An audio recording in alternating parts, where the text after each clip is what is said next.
வணக்கம் மக்களே. இன்றைக்கி நாம் என்ன பார்க்க போகிறோம்னா, தோனி போல ருத்ராஜ் கூறிய அட்வைஸ், சதம் அடித்த பின் அபிஷேக் சர்மா நிகழ்ச்சி பேட்டி. அதாவது இந்தியா மற்றும் ஜிம்பாப்வே அணிகள் மோதிய இரண்டாவது T20 போட்டியானில் இந்தியா அபார வெற்றியை பெற்றிருக்காங்க. இந்த போட்டியில் டாஸை வென்று முதலில் பேட்டிங் செய்த இந்திய அணி 20 ஓவர்கள் முடிவில் 2 விக்கெட்டுகள் இழப்பிற்கு 234 ரன்களையும் எடுத்தாங்க.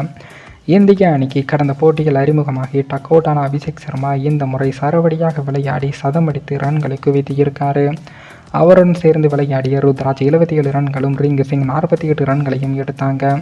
அதனைத் தொடர்ந்து 235 ரன்களை துரத்திய ஜிம்பாப்வே அணியானது ஆரம்பம் முதலே அதிரடியாக விளையாடுவதற்கு தடுமாறி 18 ரன்களுக்கு 4 விக்கெட்டுகள் என ஆரம்பத்திலேயே தடுமாறி இருந்தது.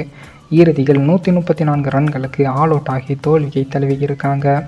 இதனால் 100 ரன்கள் வித்தியாசத்தில் வென்ற இந்தியா முதல் போட்டியில் சந்தித்த தோல்விக்கு பதிலடி கொடுத்து 1-1 என்ற கணக்கில் தொடரை சமன் செய்து இருக்காங்க.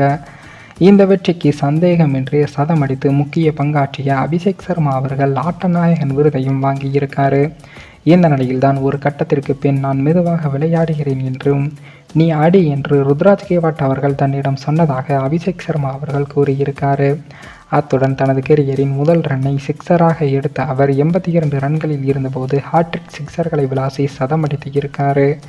அப்படி தம்முடைய இடத்தில் எதிரணி பந்து வீசினால் கண்டிப்பாக அதனை அடித்து நொறுக்குவேன் என்று தெரிவிக்கும் அபிஷேக் சர்மா அவர்கள் இது பற்றி என்ன சொல்லியிருக்காருன்னா, முதல் போட்டியில் தோல்வியை சந்தித்தது எங்களுக்கு எளிதாக இல்லை என்று என்னுடைய நாளாக உணர்ந்தேன். எனவே அதனை பயன்படுத்தி கொண்டேன் என்றும், T20 என்பது வேகத்தை பயன்படுத்தி அதனை கடைசி வரை எடுத்து சொல்வது பற்றியதாகும்.